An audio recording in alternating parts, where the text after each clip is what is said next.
Hi guys, I don't know if you remember, but this was one of the overlooks that we saw on the first part of the hike, and I thought this might be a good place to start part two, where we go through the forest, and then instead of doing the loop and heading back to the car, what we'll do is we'll go along the lake and we'll see where that leads us, because I've never been there before.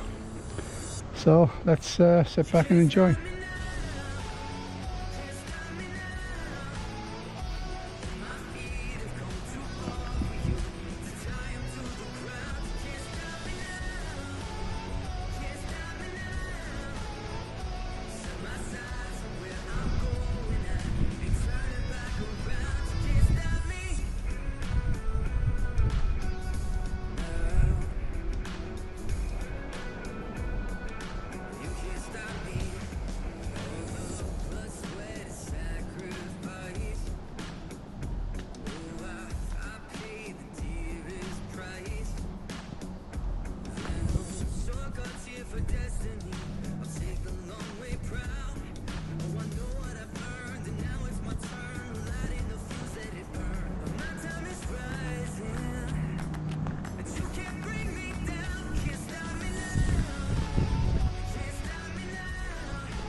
So, in case you didn't know guys, this is Memorial Day weekend in the US, and as you can tell, there's nobody out here. They're all probably away on their camping trips, and who wants to work up a sweat except mad dogs and Englishmen, right?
Okay guys, so in case any of you are coming out here to Eagles Crest, especially if you're parked where I am, we're about 1.61 miles in, and this is the split. If you take the right fork here, you'll head back to the car. You'll do a big loop basically. But we're going to go down here, and I've never been down this trail before, so you can come trailblaze with me.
Oh, this looks like another trailer I could have gone on, but I didn't see where the entrance was on that end.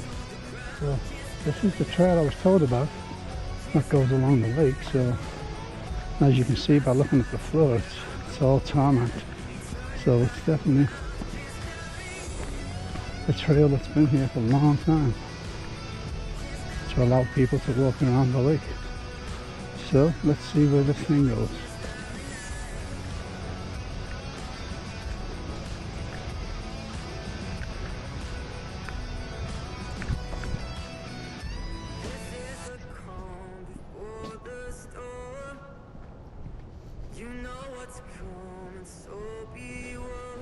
So when I was driving down, guys, it was really cold. It was like 48 degrees.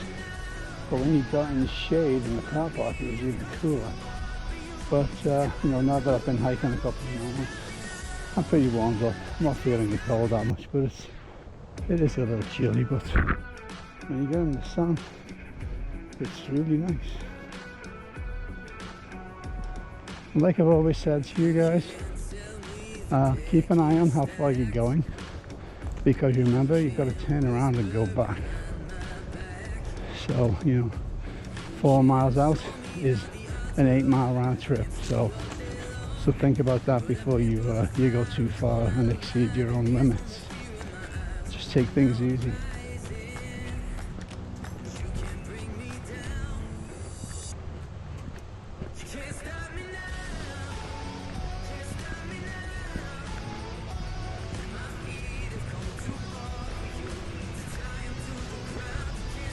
So a couple of other recommendations I would say to you guys if you're embarking on this type of thing is to buy yourself a good pair of boots. Don't skimp on the boots, and go somewhere, you know, where you can basically try them on. And you know, if you've got a little bit of a rock course there, it's artificial rock, but at least it'll give you an idea of the movement in your shoes, because you don't want too much movement, right? Because if you're going downhill, what will happen is you'll get something called toe jam, and then you start losing your toenails.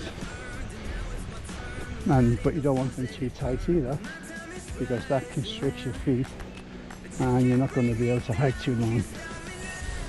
So what I did, I mean, I know I have a wide foot, so I went in and tried a bunch of shoes. I even brought a pair home thinking that they were good, but when I put my trail socks on, my feet, like I said, they were very constricted, and I knew that that's not the right thing to have.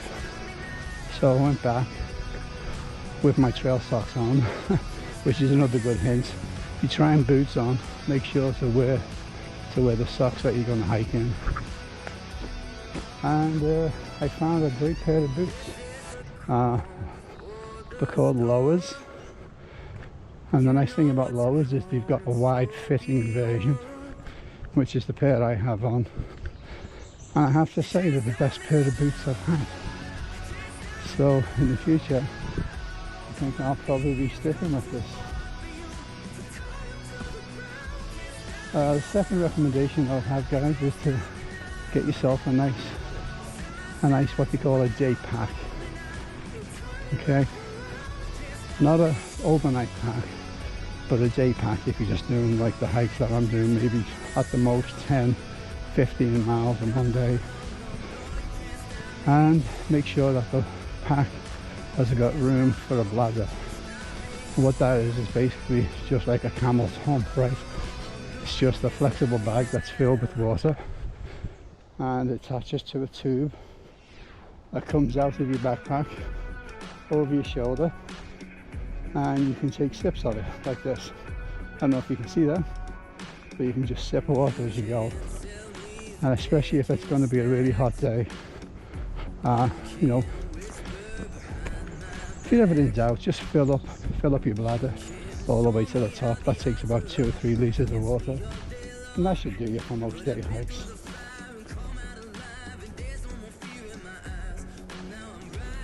The other thing I would probably recommend, you know, especially if you're going out somewhere like I do, basically I'm on my own most of the time, especially if you're the ladies out there, is to tell somebody where you're going. Tell them what time you left, what time you expect to be back.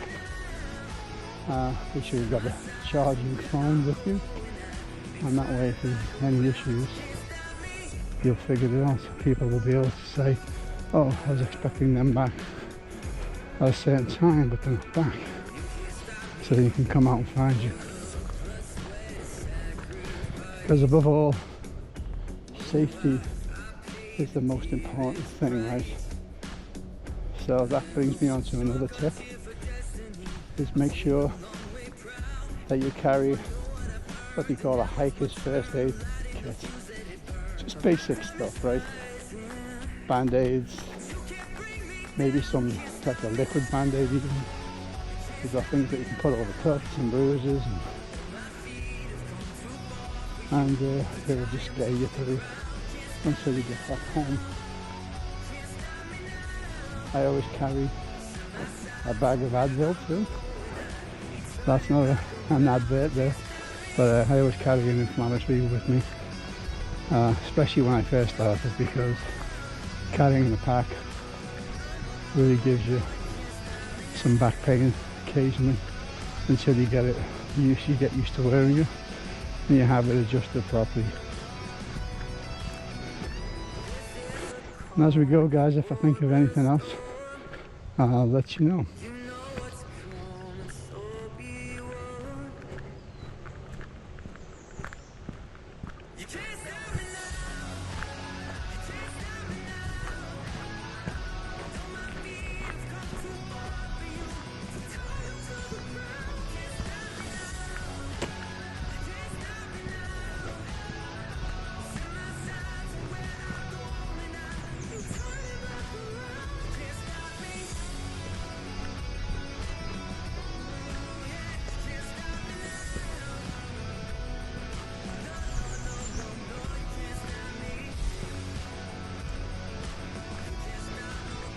Oh, look at this, the first person I've seen out here today.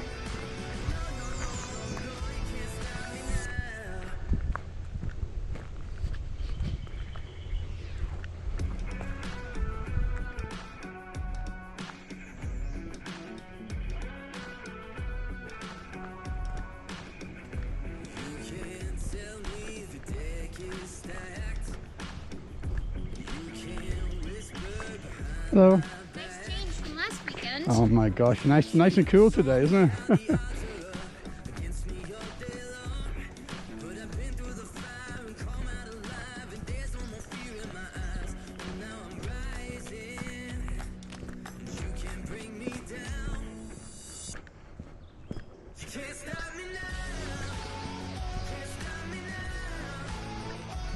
So guys, I know you're probably going to think of me was a bit of a hiking snob, but I don't really like manicured trails like this, you know. I mean, look, you got a road that leads in here, and then you've got this thing that's basically tarmacked all the way. I like things, you know, just purely back to nature. You know, I especially love ridge hikes, where you're hiking along where two mountain ranges meet and form a ridge, and you can get to see some beautiful views out there, you know. So apologies to those of you who think that this is a hike, but it really isn't. It's just a walk. I mean, I think of a hike as what we were doing earlier on back in the woods, and you know, where you've got to traverse tree roots and rocks and all uphill. But when you're on paths like this, it's just, you know, just out for a casual walk. And I was hoping to see more of the lake, to be honest with you, because I was told that this runs right along the lake, so I would have hoped to have seen the lake a bit more. So maybe it'll open up ahead.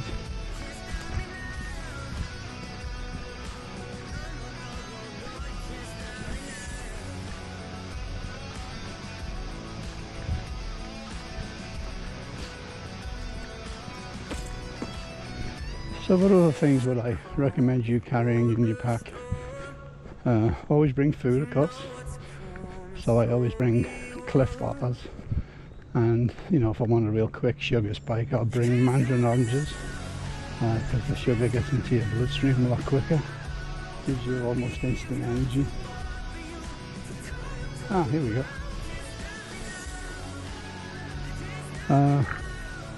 I'd bring maybe like a penknife. I have a Swiss Army knife in my backpack, and believe it or not, I carry a compass too.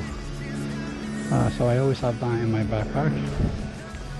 And even though it's a beautiful day, like guys, and you're out there thinking it's a beautiful day, the weather's going to be nice, there is a chance that it'll turn a little iffy on you. So I have a very lightweight fleece in my backpack, and I've also got a lightweight raincoat. So if it starts to pour down, I can stop, put my raincoat on. So to recoup, what did I say? You should carry around with you. You should have a bladder in your backpack for water, of course. Bring food for energy. Actually, I forgot one, sunblock. You should bring some sunblock with you in case you need that. Like a little first aid kit, right? So maybe, painkillers like anti-inflammatories. I said to you I carry a penknife and compass and raincoat, please. And that's pretty much everything I can think of at the minute. But if you have any other suggestions of what you bring when you go hiking, drop me a note and let me know.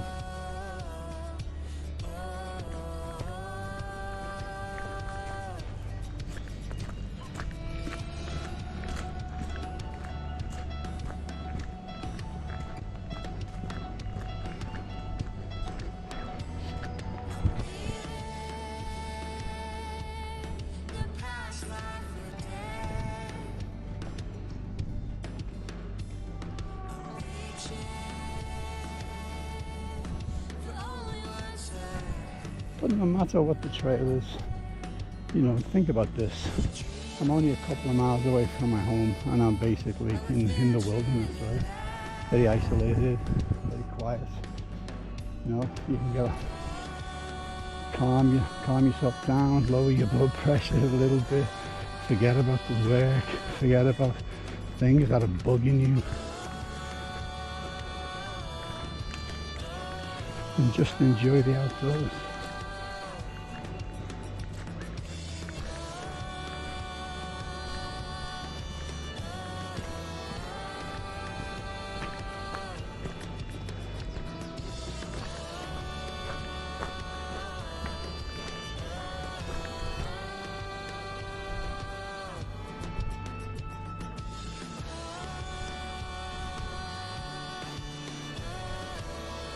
I'm not sure if this is the trail, but It looks like it is, so we'll just continue going up here.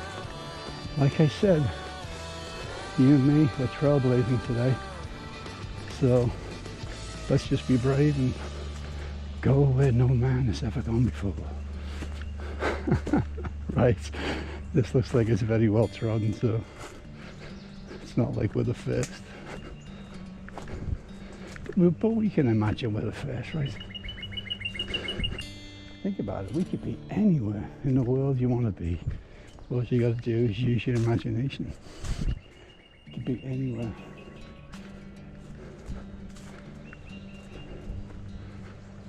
How cool is this? This is totally enclosed in the canopy, this.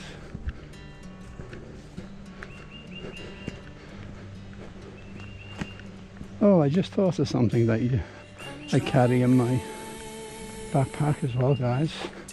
That's bug and tick repellent. So if you think you're going to go somewhere where it's very buggy and ticky, then I would recommend putting something like that on. What I like to use the heavy duty stuff, though some people may not like that. I like to use DEET. This is what the military use basically. But I know there's issues with DEET if you overdo it. So don't put too much on. Of course, don't eat the stuff. You just make sure you wash your hands afterwards. But that stuff will keep it off. And if it gets too bad, sometimes I know on the Appalachian Trail there's certain times of the year that you go and it's just swarms of bugs. And the only relief you can get is to basically put like a mesh over your head and put a hat on, and that just keeps all the bugs out of your face. Because who wants that? That's not fun, right? I went hiking in Turkey Run.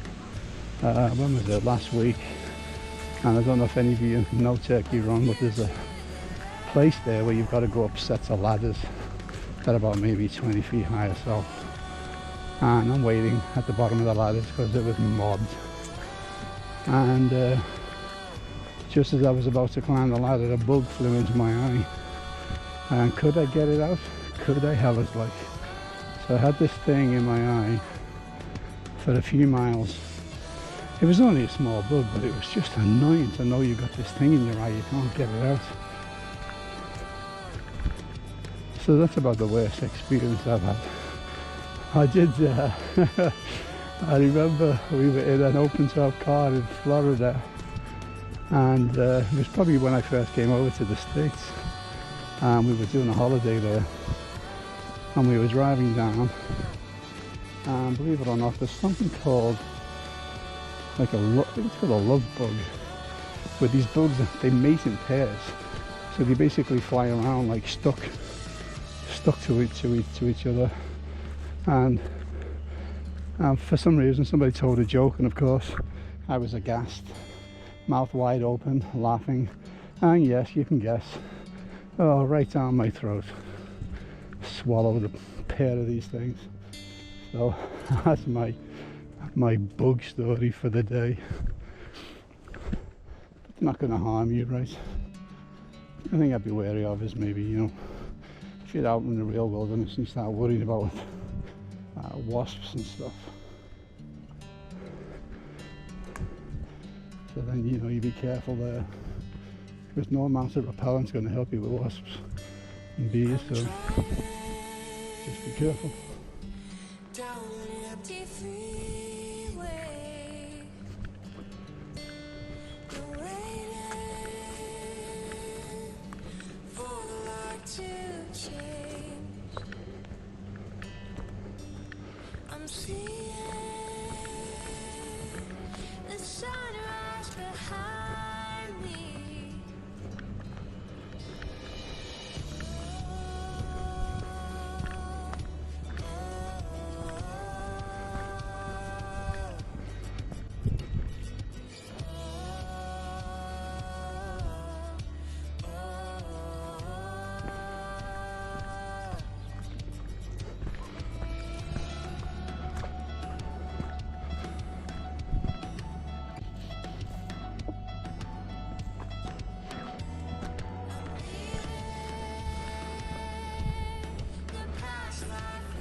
But this is more like it. This is what I enjoy, guys.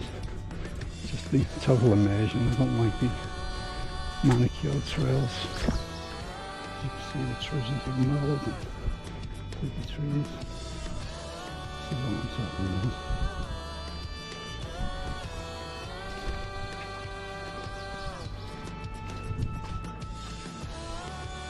Don't be afraid to get your boots dirty. It's another thing.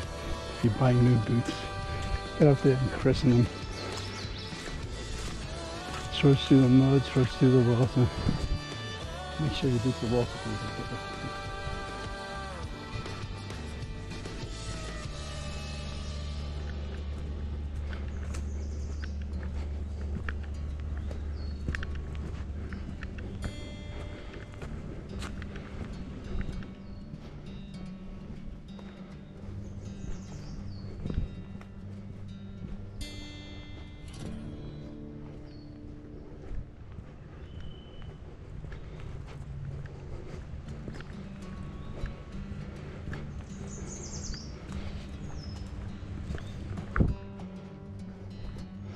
So I think you can barely see the lake there, guys, because of the brush. It's all grew in now, which I'm not complaining about.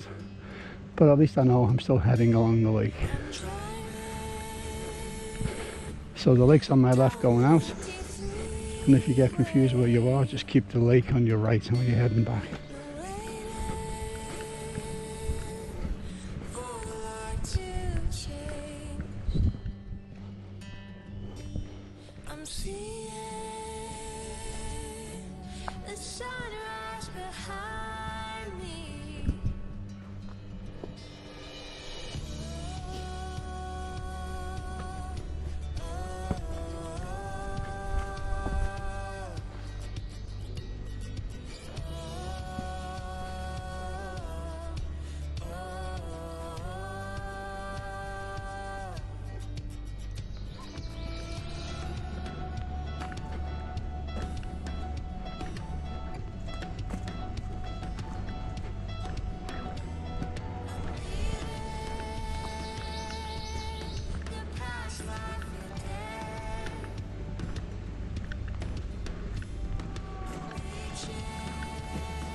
Another thing I'd like to share with you guys, if you're out on trails that you don't know, like we are today, you'll see all of these like offshoot trails, I like to call them.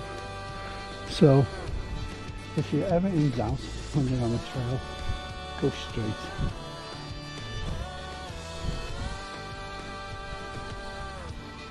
And that way when you're heading back, if you follow the same rules, you should be okay.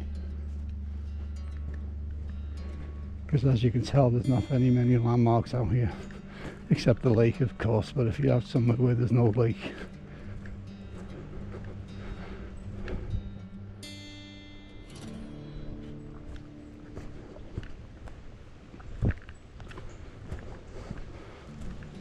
but this trail is pretty well marked. You can see the orange trail here. So this must be coming from a different park, maybe that links up with Eagles Crest. I'm not sure.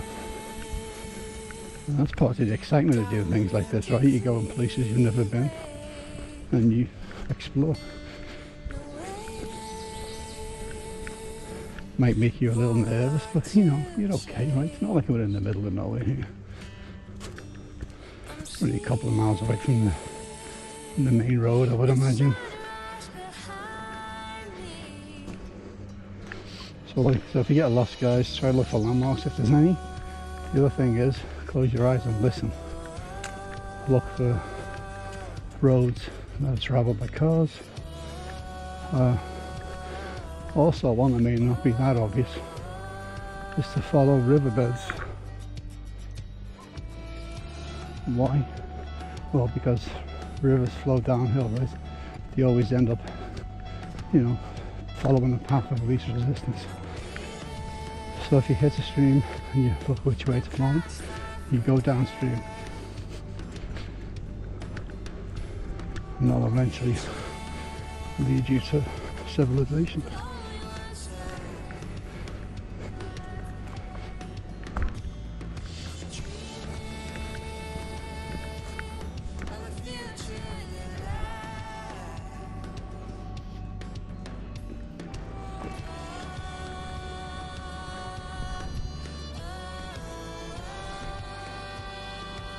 Why don't I give you the view, hey? What do you think? You can see what's down here. Ah, we're right at the water's edge.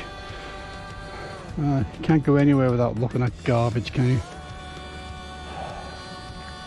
It's the other rule of hiking. If you bring it in, you bring it out. Okay, guys? Hello? Good.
So for those of you who are not hikers, trails like this are called out and backs.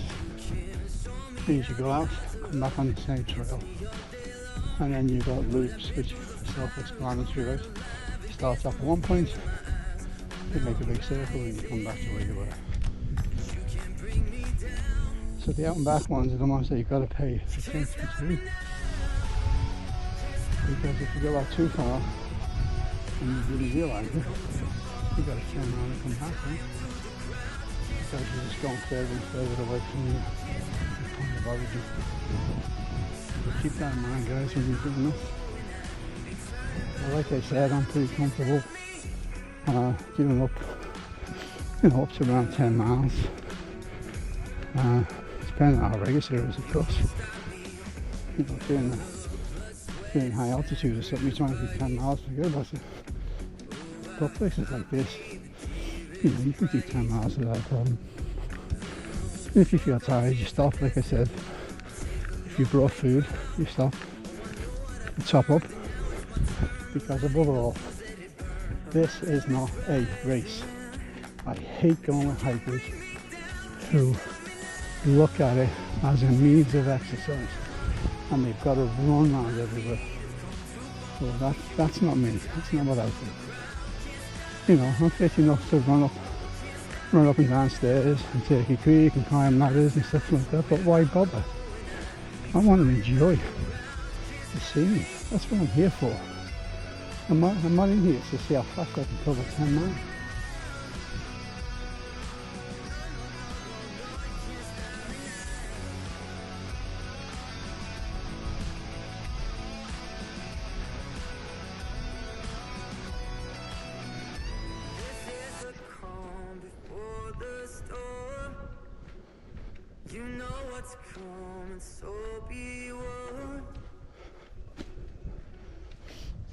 Another thing I want to ask you guys is, I typically don't edit these videos.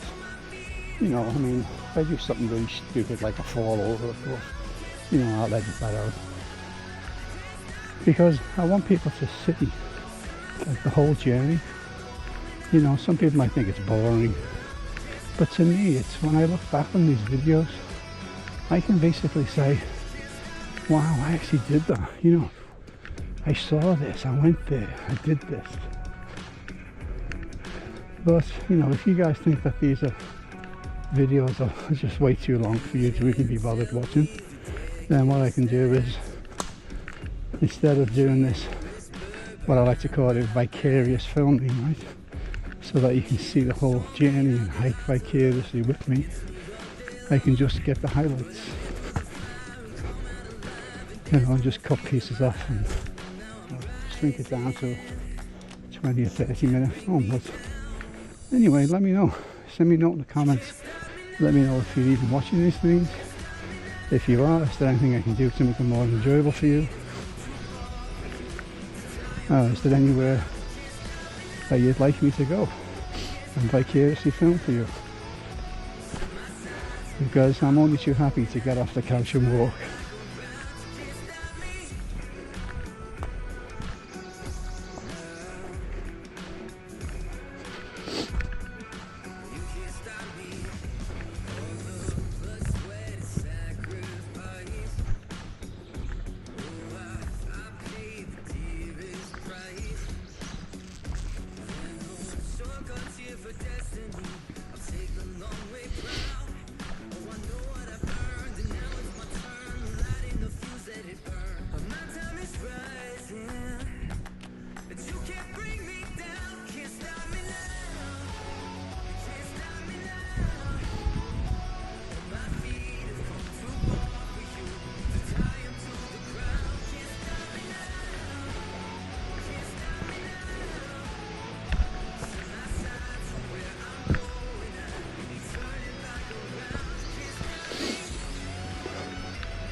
Okay, now this is a bit of a predicament.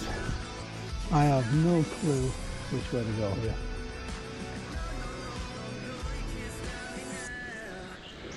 So let me think about this.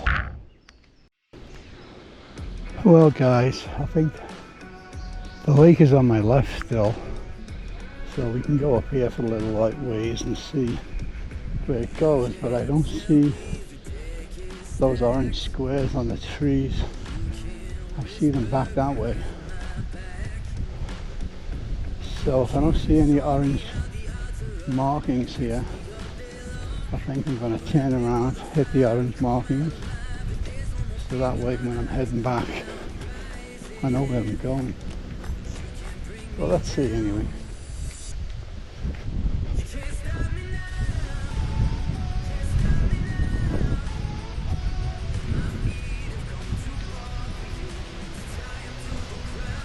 The lake is still there on my left, so like I said, when in doubt. Oh, here we go. There's orange markings right here. Okay, so just remember for me guys that when I'm coming back here, I've got to take that right at the orange markings to head back the way I came. But let's see where these go.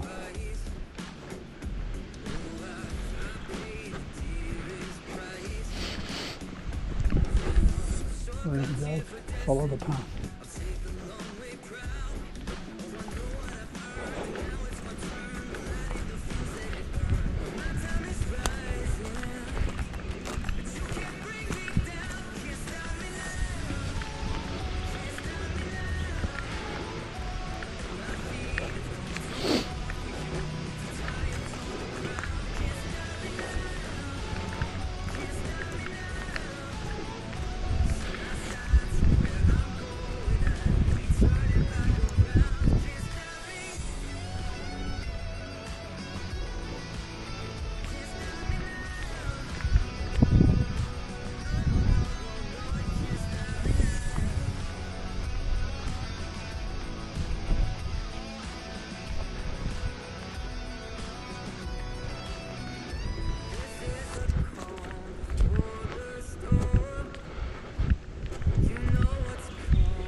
I thought I'd turn the camera back on, guys, because I'm walking up this road and I found this little cool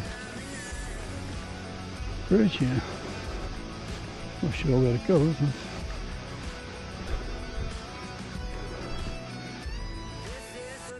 Oh, it's pretty neat, huh?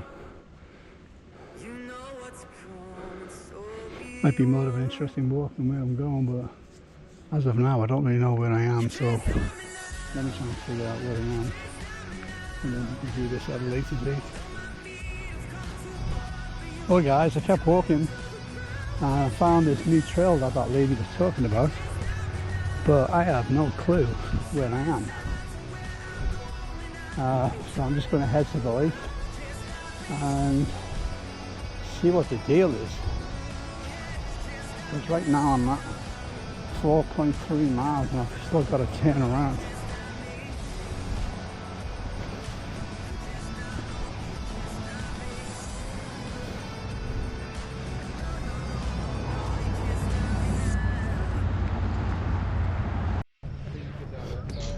So this is where I was planning my hike, guys. I was started off at Sperling Nature Preserve and I wanted to head all the way down to find out what this big bird was all about and then figure out how to make my way back.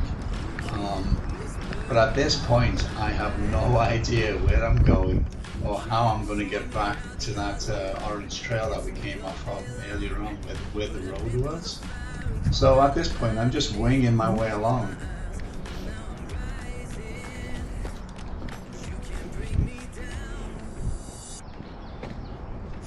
Hey, wow guys, believe it or not, this is still part of Eagles Crest. So there should have been a way for me to stay right next to the lake here and head my way back.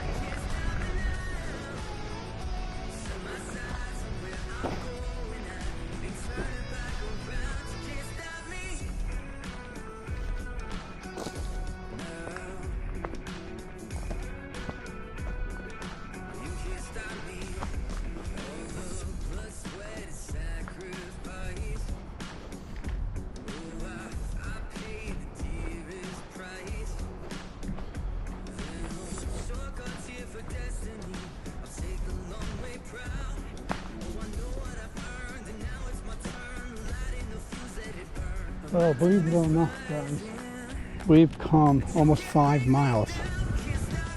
Now, I know if I keep the river on my right, the lake on my right, and head back, I should be heading back to where the car is. Now that doesn't mean I'm not going to get lost, because I don't know what's here. And it looks like there's a big cut-in where the lake comes in. So maybe you can't get around this. So I may have to head back up there. Because I've got a feeling that this might be a peninsula. And I've got to go that way to get back to where I was. But let's go see what there is here.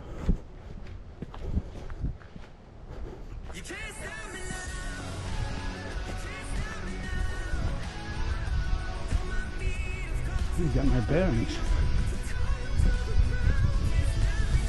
Okay, I think I see what's going on, guys. So, I don't know if you can see the hut in the distance there, but my car is way down the other end of this reservoir. And as you can see, there's a big cut in here.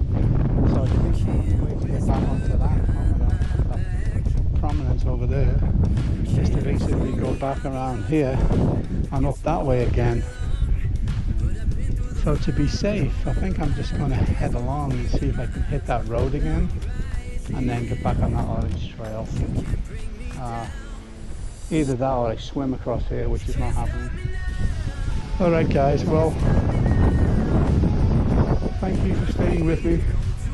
It's been a brilliant hike.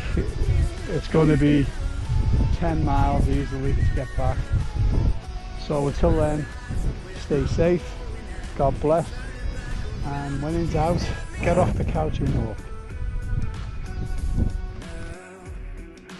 Hey guys, well, I know I said goodbye earlier on, but I basically found another part of the park, and I'm just winging my way around the edge of the lake, and it has all these inlets, which is why these trails are sort of curving back in towards the line.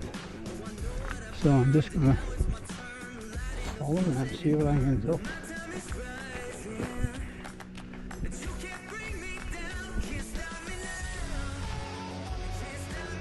So guys, how cool is this?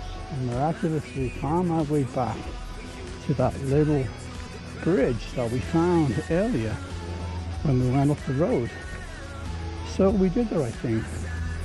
So the next time we come exactly the same way, but we take a left over this bridge. So guys, I don't know if you can see my watch, but we're basically 5.12 miles in, which is going to make this a little bit over 10 miles, I think, by the time we headed back. And I don't know if you can remember, but when we came up here, remember this is a trail I've never been on, so I don't know where I'm at. I was just walking around so I could figure out my bearings, but we hit this bridge on the way up, and I kept walking up that road until I hit the new trail. So the next time we come, we just come across this bridge, follow the trail right up there, it'll bring us up to where the bear is. So I don't think you need to see the hike back at this point, right? Because it's just exactly the same way we came. And I'm going to try and stick as close to the water as I can. But here's that road. And we walked all the way up there. And what we're going to do now is go back down here until we hit the orange trail and get on the orange trail. And remember to take that right fork when there's a T-junction on that orange trail. That will bring us onto the trail that leads up to Sperling. So until next time guys, thank you for being with me. This has been a really cool hike. I didn't think it would be as nice as it is, and it's a long one. So it's 10 miles today guys, and until next time, stay safe, God bless, and when in doubt, get off the couch and walk. Bye bye.